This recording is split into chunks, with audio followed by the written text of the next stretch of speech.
April 23వ తేదీ చైత్ర పౌర్ణమి రాబోతుంది. ఈ రోజే హనుమాన్ జయంతిని కూడా జరుపుకుంటారు. అయితే ఈ హనుమాన్ జయంతిలోపు హనుమంతుడి పెళ్లి కథ వింటే చాలు. జన్మల పాపాలు తొలగి కోటి జన్మల పుణ్యం వస్తుంది. సకల శుభాలు కలుగుతాయి. మీరు పట్టిందల్లా బంగారమే అవుతుంది.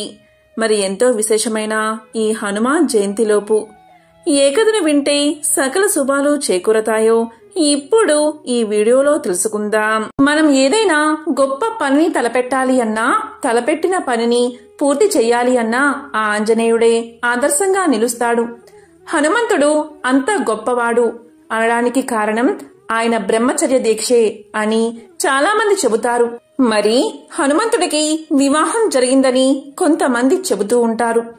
అసలు నిజానికి హనుమంతుడికి వివాహం జరిగిందా, నిజంగా హనుమంతుడికి పుత్రుడు ఉన్నాడా అనే విషయాలు ఇప్పుడు తెలుసుకుందాం. హనుమంతుడి గురువు సూర్యుడు అన్న విషయం తెలిసిందే కదా. సూర్యునితో పాటు ఆకాశంలో తిరుగుతూ సూర్యుడి దగ్గర వేదాలన్నిటినీ నేర్చుకున్నాడు హనుమ. ఆపై నవ వ్యాకరణాలుగా పిలువబడే 9 వ్యాకరణాలను కూడా నేర్చుకోవాలి అనుకున్నాడు హనుమ. ఇప్పుడంటే పాణిని వ్యాకరణం ఒక్కటే ప్రచారంలో ఉంది. కానీ ఒకప్పుడు ఇంద్రం, సాంద్రం, కౌమారకం అంటూ 9 రకాల వ్యాకరణాలు ఉండేవి. అయితే పెళ్లైన వారికి మాత్రమే వీటన్నిటినీ నేర్చుకునేందుకు అర్హత ఉండేదట. మరి హనుమంతుడేమో జీవితాంతం బ్రహ్మచారిగా ఉండిపోవాలనే పట్టుదలతో ఉన్నాడు కదా. మరి ఎలాగా? హనుమంతుడి సమస్యను ఎలా అయినా తీర్చమంటూ త్రిమూర్తులు ముగ్గురు సూర్య భగవానుడి దగ్గరకు వెళ్లారు. అప్పుడు సూర్యుడు తన వర్చస్సు నుంచి ఒక కుమార్తెను సృష్టించాడు. వర్చస్సు నుంచి ఏర్పడింది కాబట్టి ఆమెకు సువర్చల అనే పేరు పెట్టారు. నా వర్చస్సుతో ఏర్పడిన ఈ కుమార్తెను నువ్వు తప్ప వేరెవరూ వివాహం చేసుకోలేరు అని సూర్యుడు హనుమతో పలుకుతాడు. అప్పుడు హనుమ ఇలా అంటాడు. కాని హనుమ అందుకు నిరాకరిస్తాడు. బ్రహ్మచారిగా ఉండాలన్న తన కోరికకు వివాహం అనేది ఆటంకం కలిగిస్తుందని, అందువల్ల వివాహం చేసుకోను అంటాడు హనుమ. దీంతో సూర్యుడు గురు దక్షిణగా అయిన సువర్చలను పెళ్లి చేసుకోమంటాడు. అందుకు కూడా హనుమ అంగీకరించడు. ఇక చివరిగా సూర్యుడు ఇలా పలుకుతాడు. నీవు పెళ్లి చేసుకున్నా కూడా బ్రహ్మచారిగానే కీర్తించబడతావు. ఆ వరాన్ని నేను నీకు ఇస్తాను. ఈ పెళ్లి లోక కళ్యాణం కోసమే కాని నీవు గృహస్థుడిగా ఉండిపోవడానికి కాదని, పెళ్లి చేసుకుంటే నీవు నవ వ్యాకరణాలు అనే విద్యను అభ్యసించవచ్చని, లోక కళ్యాణం జరుగుతుందని సూర్యుడు తెలియచేస్తాడు. దీంతో హనుమ సువర్చలాదేవిని పెళ్లి చేసుకుంటాడు. పెళ్లి కాగానే సువర్చలాదేవి మారు మాట్లాడకుండా తపస్సుకు వెళ్లిపోతుంది. నిజంగా ఆమె సాధ్వి కాబట్టే ఆ విధంగా వివాహమైన మరుక్షణమే తపస్సుకు వెళ్లిపోతుంది. ఆ తరువాత ఆమె మళ్లీ కనిపించదు. ఈ క్రమంలో హనుమంతుడు విద్యను అభ్యసించి సకల శాస్త్ర పారంగతుడు అవుతాడు. దీని గురించి మహర్షి పరాశరుడు రాసిన పరాశర సంహితలో పొందుపరచబడి ఉంది. హనుమంతుడు సువర్చలా సమేతంగా ఉన్న ఆలయాలు చాలా అరుదుగా ఉంటాయి. తెలుగు రాష్ట్రాల్లో ఇల్లందులో ఈ ఆలయం ఉంది. ఈ ఆలయానికి చారిత్రక నేపథ్యం కూడా ఉంది. ఇక్కడ సువర్చలాదేవిని పూజిస్తే భక్తులు తాము కోరిన కోరికలు నెరవేరుతాయని నమ్ముతారు. ఇక రామాయణంలో హనుమంతుడి వివాహం గురించి మరొక కథ కూడా ఉంది. హనుమంతుడు సీతాదేవి ఎక్కడ ఉందో తెలుసుకుని రాముడికి సమాచారం అందిస్తాడు.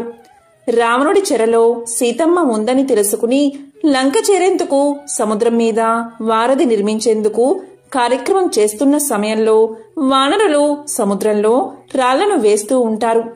కాని అదేమి విచిత్రమో, రాత్రి వేసిన రాళ్లు ఉదయానికల్లా కనిపించకుండా పోతుంటాయి. దాంతో వానరులు ఈ విషయాన్ని హనుమకు తెలియచేస్తారు. రాళ్లు మాయం కావడం వెనుక ఉన్న రహస్యాన్ని తెలుసుకునేందుకు హనుమ బయలుదేరతాడు. అలా సముద్రంలో అన్ని దిక్కులా పరిశీలిస్తున్న హనుమకు ఒక మత్స్యకన్యల గుంపు కనిపిస్తుంది. వారందరి చేత రాళ్లను సేకరిస్తున్న నాయకురాలు కనిపిస్తుంది. బంగారు వర్ణంలో మెరిసిపోతున్న ఆమె చేసే పని ఆపేందుకు వాయుపుత్రుడు చేసిన ప్రయత్నాలన్నీ వృధా అయిపోతాయి. కాని ఆ సమయంలో ఆ మత్స్యకన్య హనుమను చూసి మోహిస్తుంది. ఆమె హనుమంతుడి దగ్గరకు చేరుకుంటుంది. అలా దగ్గరకు వచ్చిన మత్స్యకన్యను ఎందుకు రాళ్లను మాయం చేస్తున్నారు అని అడుగుతాడు హనుమ. తాను రావణాసురుడి కుమార్తెను అని, ఆయన ఆజ్ఞ మేరకే వారధి నిర్మాణాన్ని అడ్డుకుంటున్నాను అని తెలియజేస్తుంది. కాని తాము రావణాసురుడిపై ఎందుకు యుద్ధం చెయ్యాలి అనుకుంటున్నామో హనుమంతుడు వివరించేసరికి ఆమె మనసు మారిపోతుంది. ఇక మీదట ఈ పనిని నేను అడ్డుకోను అని తెలియచేస్తుంది. మత్స్యకన్య ఆంజనేయుడు అక్కడి నుండి విడిపోయినా హనుమంతుని తేజస్సుతో ఒక బిడ్డను జన్మిస్తుంది ఆ మత్స్యకన్య. ఆ మత్స్యకన్య పేరు సువర్ణ. ఆంజనేయుడి అభిమానాన్ని పొందిన ఆమెను అదృష్టానికి ప్రతిరూపంగా భావిస్తారు థాయిలాండ్ వాసులు. చైనాలో లాఫింగ్ బుద్ధ ఎలా ఇంట్లో ఉంచుకుంటారో థాయిలాండ్లో సువర్ణ మత్స్య ప్రతిరూపాన్ని ఇంట్లో పెట్టుకుంటారు. ఇలాగే ఉండే మరొక కథను ఇప్పుడు విందాం. హనుమంతుని ఆజన్మ బ్రహ్మచారిగా భక్తులు భావిస్తారు. కాని ఆయనకే తెలియకుండా హనుమంతునికి ఓ పుత్రుడు ఉండేవాడు అన్న వృత్తాంతం చాలా ఆశ్చర్యాన్ని కలిగిస్తుంది. ఈ వృత్తాంతానికి మూలం లంకా దహనం సమయంలో కనిపిస్తుంది.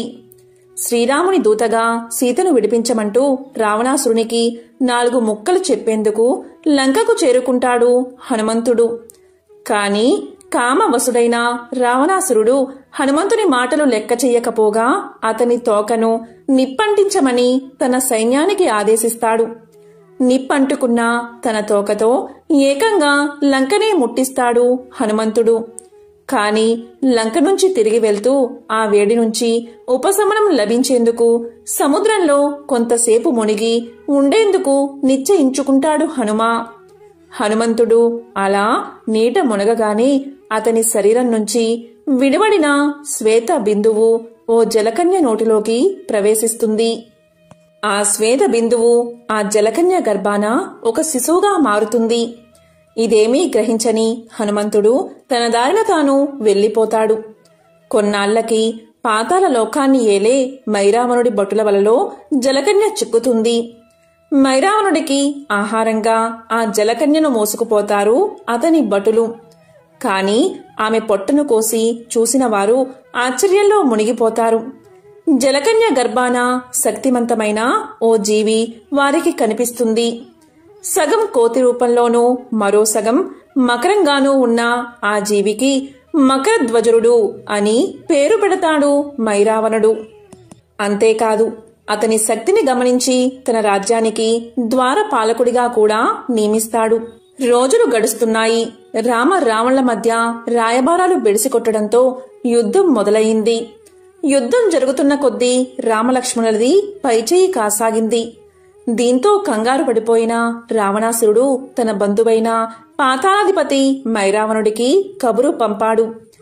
ఎలాగైనా హనుమంతుని కన్నుగప్పి రామ లక్ష్మణులను పాతాళానికి తీసుకుపోయి బంధించమంటూ అర్థించాడు. రావణుడి కోరిక మేరకు మైరావణుడు మాయోపాయాలతో రామ లక్ష్మణులను అపహరించి తన కోటలో బంధిస్తాడు. వారిరువురిని బలి ఇచ్చేందుకు ఏర్పాట్లు చేసుకుంటాడు. ఈలోగా రామ లక్ష్మణుల జాడ తెలుసుకున్న హనుమంతుడు మైరావణపురానికి చేరుకుంటాడు. అక్కడ మకరధ్వజునితో హనుమంతుడు తలపడాల్సిన సందర్భం ఏర్పడుతుంది. మకరధ్వజుని బల పరాక్రమాలను చూసిన హనుమంతుడు నువ్వు ఎవరి కుమారుడువు అని అడుగుతాడు. దానికి మకరధ్వజుడు నేను హనుమంతుని కుమారుణ్ణు అని చెప్పడంతో ఆశ్చర్యపోతాడు హనుమ.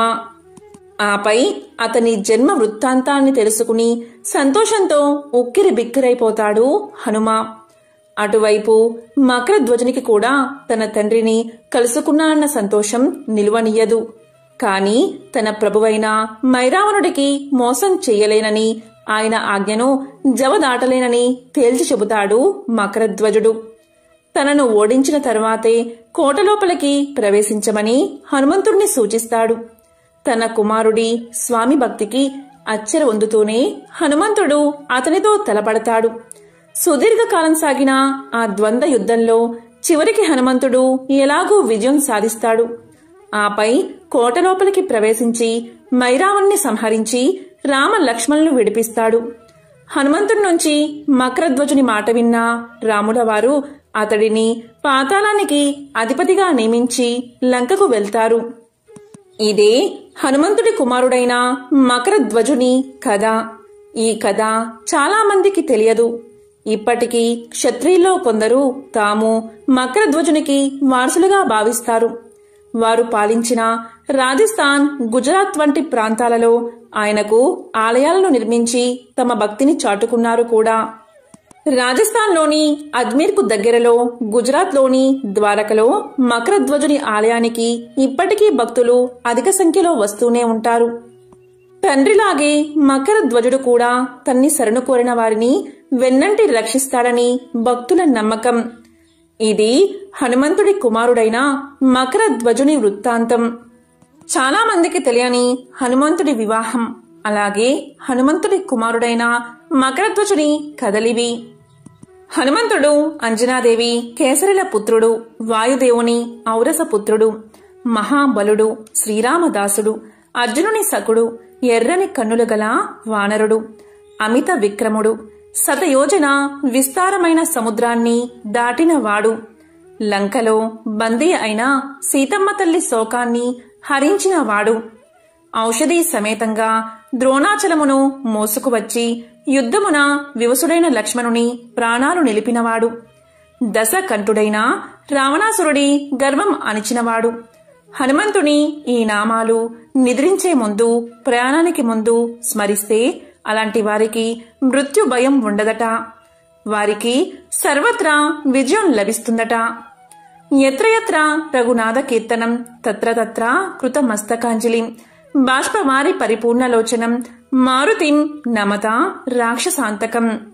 శ్రీరాముని కీర్తన జరిగే చోట హనుమంతుడు పులకింతుడై అంజలి జోడించి ఉంటాడు. రాక్షసాంతకుడైన అటువంటి హనుమంతునకు నమస్కరిస్తున్నాను అని ఈ శ్లోకం అర్థం. హనుమంతుని పేరు వినబడిన చోట దెయ్యాలు ఉండలేవు. సుందరాకాండ చదివితే కార్యాలు సిద్ధిస్తాయి. సకల వాంఛితార్థాలకు హనుమంతుణ్ణి తప్పకుండా ప్రార్థించాలి. మరి ఎంతో విశేషమైన పవిత్రమైన ఈ మంగళవారం రోజు ఏమీ చేయకపోయినా సరే హనుమంతుడికి సంబంధించిన ఈ శ్లోకాలను పఠిస్తే చాలు, సర్వత్రా విజయం కలుగుతుంది. అన్ని రకాల బాధలు తొలగిపోతాయి. మరి ఆ శ్లోకం ఏంటో ఇప్పుడు ఈ వీడియోలో తెలుసుకుందాం. ఓం నమో భగవతే ఆంజనేయ మహాబలాయ స్వాహ. ఈ మంత్రాన్ని 21,000 సార్లు ఉచ్చరిస్తే మొండి రోగాలు, దుష్టశక్తుల పీడనం తొలగిపోవడమే కాదు, జీవితంలో ఎదురైన ఇతర ఆటంకాలు కూడా తొలగిపోతాయట. శ్రీ ఆంజనేయ దండకం కూడా తరాల నుంచి ప్రాచుర్యంలో ఉంది. ఆంజనేయ స్వామి మహిమ, సుగుణాలు, సాధించిన ఘనకార్యాలు, రక్షణ, అనుగ్రహం మొదలైనవి ఈ దండకంలో పొందుపరిచారు. ఈ దండకాన్ని శ్రద్ధగా పారాయణ చేసిన వారికి కోరిన కోర్కెలు తప్పకుండా నెరవేరతాయట. హం హనుమంతాయ రుద్రాత్మక హం ఫట్. ఈ రహస్య మంత్రాన్ని పఠిస్తే అపరిమితమైన శక్తిని పొందవచ్చు. ఈ మంత్రం వల్ల తక్షణ ఫలితాన్ని పొందడమే కాకుండా అనూహ్యమైన శక్తి మీ సొంతం అవుతుంది. మరి ఎంతో పవిత్రమైన, శక్తివంతమైన ఈ మంగళవారం రోజు హనుమంతుడికి సంబంధించిన ఈ కథలను విని ఈ మంత్రాలను పఠిస్తే చాలు, సకల శుభాలు కలుగుతాయి. ఆంజనేయ స్వామి ఆలయం లేని గ్రామం అంటూ ఉండదు. అదేవిధంగా ఆంజనేయ స్వామి ఫోటో లేదా విగ్రహం కూడా లేని ఇల్లు ఉండదు. ప్రతి ఒక్కరి ఇంట్లో ఆంజనేయ స్వామి ప్రతిమ తప్పకుండా మనకు దర్శనమిస్తుంది. మన హిందూ దేవుళ్లలో ఆంజనేయ స్వామికి ఎంతో ప్రాధాన్యత ఉంది. రామాయణంలో శ్రీరామచంద్ర ప్రభువుకి ఆంజనేయుడు నమ్మిన బంటుగా ఉంటాడు. ఈ క్రమంలోని భక్తులు శ్రీరామచంద్రుణ్ణి పూజించిన లేదా ఆంజనేయుణ్ణి పూజించిన ఆంజనేయ స్వామి ఆశీస్సులు ఎల్లవేళలా మనపై ఉంటాయి. ఆ స్వామిని పూజిస్తే దోషాలు, గ్రహస్థితులు, భూత ప్రేత పిశాచాల భయం ఉండదని చాలా మంది నమ్మకం. ఈ విధంగా భూతాలకు భయపడేవారిని ఆంజనేయ స్వామి ఆలయానికి తీసుకువెళ్లి అక్కడ స్వామివారి తాయెత్తులు కట్టించడం ద్వారా వారికి ఆ భయం తొలగిపోతుందని భక్తుల నమ్మకం. రామనామం ఎంత మధురమైనదో ఆంజనేయ స్వామి ఎంతో అద్భుతంగా వివరించారు. ఆ క్రమంలోనే విష్ణుమూర్తి తన రామావతారాన్ని చాలిస్తూ ఆంజనేయుడికి ఒక విషయం చెప్పి తప్పకుండా పాటించాలని చెబుతాడు. ఆ క్రమంలోనే శ్రీరాముడు తన తనువు చాలిస్తూ ఇలా పలికాడు: హనుమా, కలియుగం అంతమయ్యే వరకు భూలోకంలోనే ఉండి సజ్జనులు కాపాడు. వారికి కలిగే భయం, ఆందోళన, భూత ప్రేత పిశాచాల నుంచి వారిని కాపాడి వారిలో ధైర్యం నిలుపు. ఈ భూలోక వాసులకు నువ్వు రక్షణ కల్పించాలి అని చెబుతూ తన అవతారాన్ని చాలిస్తాడు రాముడు. ఈ విధంగా శ్రీరాముడు ఆంజనేయుడి కోరిక కోరడంతో శ్రీరాముడి ఆజ్ఞను హనుమంతుడు నెరవేరుస్తాను అని మాట ఇవ్వడం వల్ల ఆంజనేయస్వామి కలియుగంలో భక్తులకు రక్షణగా ఉండి వారికి కలిగే భయాందోళన నుంచి వారిని రక్షిస్తున్నాడు. హనుమంతుడు రామాయణంలోనే కాదు, మహాభారతంలో కూడా ఉన్నాడని కొన్ని పురాణ కథల ద్వారా తెలుస్తుంది. అయితే భీముడు మరియు హనుమంతుడు ఒక అరణ్య ప్రాంతంలో కలిసినప్పుడు వారి మధ్య ఏం జరిగింది, అసలు భీముడు హనుమంతుడిని ఎందుకు కలిశాడు అనే విషయం మనం ఇప్పుడు తెలుసుకుందాం. పాండవులు వనవాసంలో భాగంగా నారాయణాశ్రమ వనాన్ని చేరుకున్నారు. ఇలా కొన్ని రోజులు గడిచాయి. తరువాత ఒక రోజు ఉత్తర దిశ నుంచి చల్లని పిల్లగాలి వీచింది. ఆ గాలితో పాటు దివ్య పరిమళం విరాజిమ్ముతున్న 1000 దళాలు కల పద్మం ఒకటి ద్రౌపది ఒళ్ళో పడింది. ఆమె ఆ పువ్వును చూసి మురిసిపోతూ భీముణ్ణి పిలిచి ఇలా పలికింది: స్వామి, ఈ పువ్వు ఎంతో అందంగా మంచి సువాసనని వెదజల్లుతుంది. ఈ చెట్టు యొక్క విత్తనం తీసుకువస్తే మన కామ్యక వనంలో పెంచుకుందామని చెబుతుంది. ద్రౌపది మాటలు విన్న భీమసేనుడు ఆమె కోరిక తీర్చడం కోసం ఆ పూల చెట్టు ఉన్న స్థలాన్ని వెతుకుతూ వెళ్లాడు. అలా వెళ్లి ఒక వనం చేరుకున్నాడు. ఆ వనంలో దారికి అడ్డంగా ఒక కోతి పడుకుని ఉంది. దాన్ని భయపెట్టి పారిపోయేటట్లు చేద్దామని భీముడు గట్టిగా అరిచాడు. అప్పుడు ఆ కోతి లేచి ఇలా పలికింది: నేను పడుకుని ఉన్నాను, నాకు ఆరోగ్యం బాగాలేదు. బుద్ధిమంతులు మృగాలను హింసించకూడదు. అయినా ఇది దేవతలు వెళ్లే మార్గం, మనుషులు ఈ దారిలో వెళ్లడం సాధ్యం కాదు. ఇక్కడి నుంచి తిరిగి వెళ్లిపో అని ఆ కోతి భీముడికి సమాధానం ఇచ్చింది. అప్పుడు భీముడు ఆ కోతి మాటలకు ఆగ్రహానికి గురై ఇలా పలికాడు: నువ్వెవరు నాకు చెప్పడానికి? నా మార్గానికి అడ్డురాకు, తప్పుకో ఇక్కడ్నుండి అని పలికాడు. ఆ సమయంలో ఆ కోతి ఇలా పలికింది: చూడు, నేను ముసలిదాన్ని, లేవడానికి శక్తి లేదు. నువ్వు నా నుండి దాటివేసి వెళ్లిపో అంటుంది. ఆ మాటలు విన్న భీముడు ఇలా పలుకుతాడు: జంతువులను దాటి వెళ్లడానికి మా శాస్త్రం ఒప్పుకోదు, కాబట్టి దారి నుండి నువ్వు తప్పుకోవాల్సిందే అని కోపంగా ఆజ్ఞాపిస్తాడు. ఆ వానరం ఇలా పలుకుతుంది: అసలే ముసలిదాన్ని, పైగా ఒంట్లో కూడా అసలు శక్తి లేదు. దాటి వెళ్లడానికి శాస్త్రం ఒప్పుకోకపోతే దయచేసి నా తోకని కొంచెం జరిపి నీవు దారి చేసుకుని పొమ్మని సెలవిచ్చింది. ఆ మాటలు విన్న భీముడు కోతి తోకను జరపగా అది అస్సలు కదల్లేదు. అప్పుడు ఆయన బలాన్నంతా ఉపయోగించి జరిపినా కూడా కనీసం కొంచెం కూడా తోక జరగలేదు. దాంతో భీమసేనుడు ఇలా పలికాడు: స్వామి, మీకు నా నమస్కారం. అసలు మీరెవరు? సిద్ధులా, లేక దేవతలా, లేక గంధర్వులా? నన్ను క్షమించి మీ శిష్యుడిగా స్వీకరించండి అని వేడుకున్నాడు. సర్వలోకాలకు ప్రాణాధారమైన వాయుదేవుని పుత్రుణ్ణి నేను, హనుమంతుణ్ణి నేను అని చెప్పాడు. యక్షులు, రాక్షసులు సంచరించే ఈ తోవలో నువ్వు వెళ్తే అపాయం వస్తుందని అడ్డగించాను. నీకు కావలసిన సౌగంధ వృక్షమదిగో అక్కడ కనిపిస్తుంది చూడు అంటూ భీమసేనుణ్ణి దగ్గరకు తీసుకున్నాడు హనుమంతుడు. ఈ విధంగా భీముడు హనుమంతుణ్ణి కలిసి ఆశీర్వాదం తీసుకుని సౌగంధ పుష్పాలతో తిరుగు ప్రయాణం అవుతాడు. ఎంతో విశేషమైన ఈ కథను విన్నా, చదివినా, చెప్పినా సకల శుభాలు కలుగుతాయి. మరి ఆ కథ ఏంటో ఇప్పుడు తెలుసుకుందాం. అద్భుత శక్తులు కలిగిన రాక్షసుడు రావణాసురుడు. ఆయన ఆస్థానంలో ప్రధాన మంత్రుల్లో ఒకడు కాలనేమి. మేఘనాథుడు ఉపయోగించిన శక్తి చేత స్పృహ కోల్పోయిన లక్ష్మణుణ్ణి పునరుద్ధరించడానికి హనుమంతుడు సంజీవని మూలికను తీసుకురాబోతున్నాడని అతని గూఢాచారులు రావణుడికి చెప్పారు. రావణుడు ఒక్కసారిగా కాలనేమి దగ్గరకు పరిగెత్తాడు.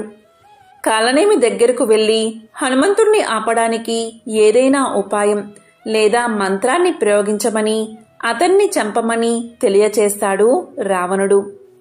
తద్వారా లక్ష్మణుడు తెల్లవారుజామున చికిత్స పొందకుండా చనిపోతాడు అని రావణుడి ఉద్దేశం. మొదట కాలనేమి రావణుణ్ణి అడ్డుకోవడానికి ప్రయత్నించాడు. కాలనేమి ఇలా పలికాడు: ఈ కోతి మీ మొత్తం లంకా నగరాన్ని తగలబెట్టింది. ఎవరైనా అతన్ని ఎలా చంపాలని ఆశిస్తారు? అది అసాధ్యం అని కాలనేమి పలకగానే రావణుడికి కోపం వచ్చింది. అప్పుడు రావణుడు కాలనేమి మాట వినకపోతే చంపేస్తాను అని బెదిరించాడు.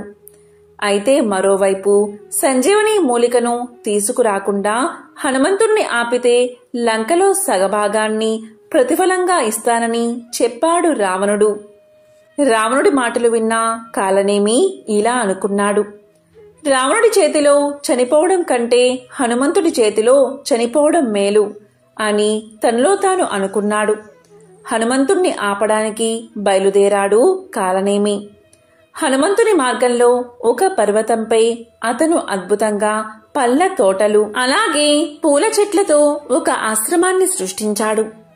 అప్పుడు కాలనేమి ఒక బ్రాహ్మణ వేషంలో ధ్యానంలో కూర్చున్నాడు.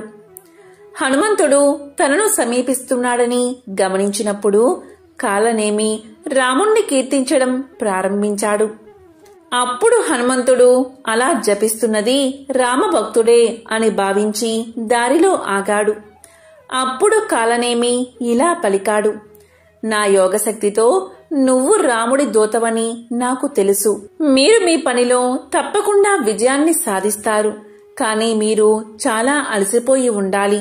కాబట్టి చెరువులో స్నానం చేసి నా దగ్గరకు రండి.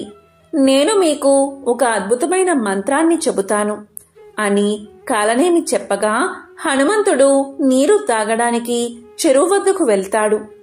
అయితే ఒక పెద్ద ముసలి హనుమంతుడి కాలు పట్టుకుంటుంది. హనుమంతుడు దాని నోటిని నీటి అడుగున బిగించి చంపేస్తాడు. కాని అది చనిపోయిన వెంటనే ఒక సుందరమైన అప్సరసగా మారిపోతుంది. ఆ బ్రాహ్మణుడు నిజంగా రాక్షస కాలనేమి అని అతనితో చెప్తుంది ఆ అప్సరస. ఇంకా ఇలా చెప్తుంది: హనుమా, నేను కూడా ఒక రాక్షసిని. ఇంతకు ముందు నేను గాంధర్వ మరియు గాంధర్విని. ఒకరోజు మేమిద్దరం దుర్వాస ఋషిని చూసి నవ్వుకున్నాం. అప్పుడు ఆయన మమ్మల్ని రాక్షసులుగా మారమని శపించాడు. మేము అతన్ని కరుణించమని వేడుకున్నప్పుడు దూర్వాసుడు ఇలా చెప్పాడు: త్రేతాయుగం ముగింపులో శ్రీరాముడు మానవ వేషంలో కనిపించినప్పుడు హనుమంతుడు సంజీవని తీసుకురావడానికి వెళ్తాడు. అతను మీ ఇద్దరిని అక్కడికి వెళ్లేటప్పుడే చంపి మీ శాపం నుంచి మిమ్మల్ని విడిపిస్తాడు. ఆ తర్వాత మీరు స్వర్గానికి తిరిగి రావచ్చు అని చెప్పారు దూర్వాస మహర్షి. కాబట్టి ఓ హనుమా, నన్ను శాప విముక్తురాల్ని చేసినందుకు నేను ఎంతగానో మీకు రుణపడి ఉంటాను. అలాగే ఆ బ్రాహ్మణుణ్ణి కూడా చంపితే అతనికి కూడా ముక్తి కలుగుతుంది అంటుంది ఆ అప్సరస. అప్పుడు హనుమంతుడు ఆ బ్రాహ్మణుడి దగ్గరకు వెళ్లి ఇలా చెప్తాడు: ఓ బ్రాహ్మణుడా, ముందుగా నాకు మంత్రోపదేశం చేస్తాను అన్నారు కదా, ముందు నా దక్షిణ తీసుకోండి, తరువాతే నాకు మంత్ర దీక్ష ఇవ్వండి అంటాడు. అలా పలుకుతూ కాలనేమి యొక్క కాలు పట్టుకుని కొండపైకి విసిరేస్తాడు. జై శ్రీరామ్ అనే పెద్ద కేకతో అతని పెదవులపై కాలనేమి మరణిస్తాడు. తరువాత అతను రాక్షస రూపాన్ని వీడి గంధర్వ రూపాన్ని ధరిస్తాడు. స్వర్గానికి చేరుకుంటాడు. ఈ విధంగా కాలనేమికి శాప విముక్తిని కలిగించాడు హనుమంతుడు. ఆంజనేయ స్వామి శ్రీమద్ రామాయణానికి గొప్ప ప్రకాశాన్ని తీసుకువచ్చిన మహాపురుషుడు. రామాయణం అనే 2 పేటల మాలను జతచేసే మధ్యలో మణిలాంటి వాడు ఆంజనేయ స్వామి. శ్రీరామాయణంలో అద్భుతమైన పాత్ర పోషించిన హనుమంతుని స్మరించిన, నమస్కరించిన, సేవించినంత జాడ్యం పోతుంది. జాడ్యము అంటే జడత్వం పోతుంది. శ్రీరామాయణంలో రామచంద్రమూర్తిగా విష్ణుమూర్తి భూలోకానికి వచ్చే ముందే బ్రహ్మదేవుడు అనేక మంది దేవతలను వానర అంశతో భూలోకానికి పంపించాడు. అయితే హనుమంతుడు మాత్రం అప్పుడు రాలేదు. బాలకాండ, అయోధ్యకాండ, అరణ్యకాండల్లో హనుమ కనిపించడు. కిష్కింధకాండ ప్రారంభంలో కనిపిస్తాడు. సుందరకాండలో హనుమ అద్భుతమైన పాత్రను పోషించాడు. కిష్కింధకాండలో హనుమంతుడు ఎలా పుట్టాడు అని మహర్షి చెప్పలేదు. అసలు హనుమ అవతార విశేషాన్ని ఉత్తరకాండలో చెబుతారు. హనుమంతుడిని మాత్రం చాలా విచిత్రమైన అవతారం, విశేషమైన అవతారం. రామాయణ గాథ అనంతరం చిరంజీవిగా భక్తులను రక్షిస్తున్నది ఆంజనేయ స్వామి మాత్రమే. ఆ స్వామి అనేక అవతారాలతో వచ్చి ఈ లోకంలో భక్తులను అనుగ్రహించారు. భక్తితో తలచిన, పూజించిన భక్తుల కష్టాలను తీర్చి అభీష్టాలను నెరవేర్చేవాడు పవనసుతుడు. పంచముఖ రూపంలో ఉన్న ఆంజనేయ స్వామిని ఆరాధించడం అత్యంత ఫలప్రదమైనది. ఈ మధ్యన ఎక్కువగా పంచముఖ ఆంజనేయ స్వామిని ఆరాధిస్తున్నారు. త్రేతాయుగంలో రామ లక్ష్మణులను రక్షించడానికి హనుమంతుడు పంచముఖునిగా మారాడు. అప్పట్నుంచే ఆంజనేయ స్వామిని పంచముఖ రూపంలో పూజించడం మొదలయింది. శ్రీరామ రావణ భీకర యుద్ధ సమయంలో రావణాసురుడు తన బంధువు పాతాళ లోకానికి అధిపతి అయిన మైరావణుడి సహాయం కోరతాడు. మైరావణుడి నుండి రామలక్ష్మణులకు ప్రమాదం పొంచి ఉందని గ్రహిస్తాడు హనుమంతుడు. రామలక్ష్మణుల చుట్టూ కాపలా ఉంచుతాడు. అయినా అందరి కళ్ళు కప్పి రామలక్ష్మణులు పాతాళ లోకానికి అపహరించుకుపోతాడు మైరావణుడు. వెనువెంటనే ఆంజనేయుడు మైరావణుడి రాజ్యానికి వెళ్తాడు. అతనితో యుద్ధం ప్రారంభిస్తాడు. మైరావణుడి మరణం వెనుక ఉన్న రహస్యాన్ని తెలుసుకుంటాడు హనుమ. మైరావణపురంలో 5 దిక్కులా వెలిగించి ఉన్న దీపాలను ఒకే సమయంలో ఆర్పితే కాని అతన్ని సంహరించడం అసాధ్యమని తెలిసి తూర్పు, పశ్చిమ, ఉత్తర, దక్షిణ, ఊర్ధ్వముఖం ఈ 5 దిక్కుల 5 ముఖాలను ధరించి 5 దీపాలను ఒక్కసారిగా ఛేదిస్తాడు. పంచముఖాలతో పాటుగా ఏర్పడిన 10 చేతులలో ఖడ్గం, శూలం, గద వంటి ఆయుధాలు ధరించి మైరావణుణ్ణి అంతం చేస్తాడు హనుమంతుడు. ఆయనే పంచముఖ ఆంజనేయ స్వామి. పంచముఖాలలో ఒక మోముది ఒక్కో రూపం. తూర్పున ఆంజనేయుడి రూపం, దక్షిణాన నారసింహుని అవతారం, పశ్చిమాన గరుడ ప్రకాశం, ఉత్తరాన వరహ అవతారం, ఊర్ధ్వముఖాన హయగ్రీవుని అంశ. అలాగే ఈ 5 ముఖాలు తన భక్తులకు 5 రకాల అభయాన్ని ఇస్తూ ఉంటాయి. నరసింహముఖం విజయాన్ని, గరుడ రూపం దీర్ఘాయుషుని, వరహము అష్ట ఐశ్వర్యాలని, హయగ్రీవుడు జ్ఞానాన్ని, ఆంజనేయ రూపం అభీష్ట సిద్ధిని కలగజేస్తాయి. ఇంతటి శక్తివంతమైన అవతారం కాబట్టే రాఘవేంద్ర స్వామి సైతం ఆంజనేయుణ్ణి పంచముఖ రూపంలోనే పూజించారు, అలాగే దర్శించారు. ఎంతో పవిత్రమైన విశేషమైన ఈ రోజు ఈ కథలను విన్నా, చదివినా, చెప్పినా, వినిపించినా సకల శుభాలు కలుగుతాయి. జన్మల దోషాలు తొలగి కోటి జన్మల పుణ్యం వస్తుంది. మరి ఆ కథ ఏంటో ఇప్పుడు ఈ వీడియోలో తెలుసుకుందాం.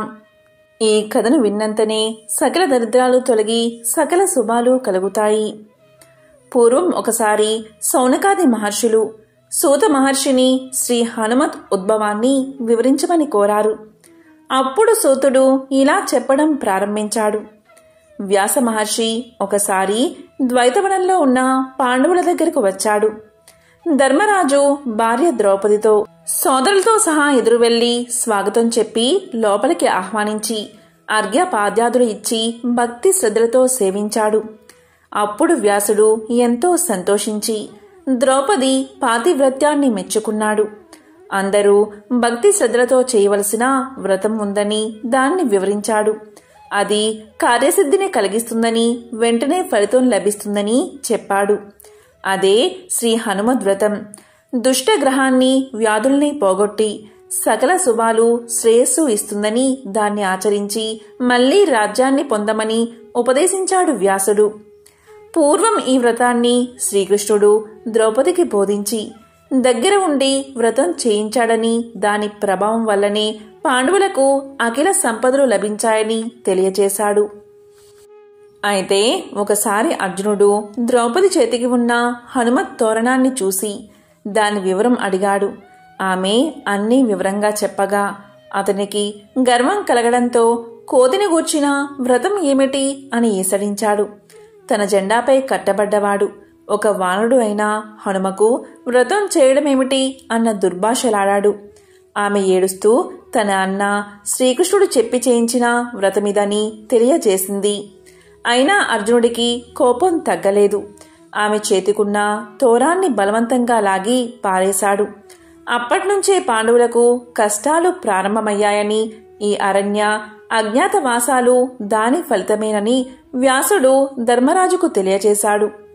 13 ముళ్ళు కల హనుమత్ తోరాన్ని తీసివేయడం వల్లే 13 ఏళ్ల అరణ్య అజ్ఞాతవాసమని వివరించాడు. కనుక వెంటనే హనుమత్ వ్రతం చేయమని హితవు తెలియచేశాడు. అప్పుడు ధర్మరాజుకు సందేహం కలిగింది. ఓ మహాత్మా, పూర్వం ఎవరైనా ఈ వ్రతం చేసి ఫలితం పొందారా అని అడిగాడు. దానికి సమాధానంగా వ్యాసుడు ఒక కథ చెప్పాడు. పూర్వం శ్రీరాముడు సీతను వెదుకుతూ తమ్ముడు లక్ష్మణుడితో ఋష్యమూక పర్వతం చేరుకున్నాడు. సుగ్రీవ హనుమలతో సఖ్యం చేశాడు.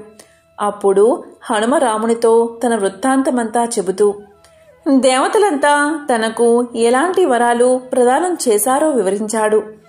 బ్రహ్మాది దేవతలు హనుమతో, హనుమా, నువ్వు హనుమద్వ్రతానికి నాయకుడిగా ఉంటావు. నిన్ను ఎవరు భక్తి శ్రద్ధలతో పూజించి వ్రతాన్ని ఆచరిస్తారు, వారి కోరికలన్నీ నువ్వు తీరుస్తావు అని బ్రహ్మ చెప్పిన మాటను రాముడికి చెప్పి, నేను నీ బంటునని తేలిగ్గా చూడక నా వ్రతాన్ని ఆచరించి ఫలితాన్ని పొందు. త్వరలోనే సీతా దర్శనం కలిగి రావణ సంహారం చేసి అయోధ్యాపతివి అవుతావు అని విన్నవించాడు హనుమ. అప్పుడు ఆకాశవాణి ఇలా పలికింది. హనుమ చెప్పిందంతా సత్యమే అన్నది. వ్రత విధానం చెప్పమని హనుమను రాముడు కోరగా హనుమ ఇలా చెప్పడం మొదలుపెట్టాడు. మార్గశిర శుక్ల త్రయోదశి నాడు హనుమద్వ్రతాన్ని చేయాలని తెలియచేశాడు. పంపానదీ తీరంలో శ్రీరాముడు సుగ్రీవాదులతో వ్రతాన్ని ఆచరించాడు.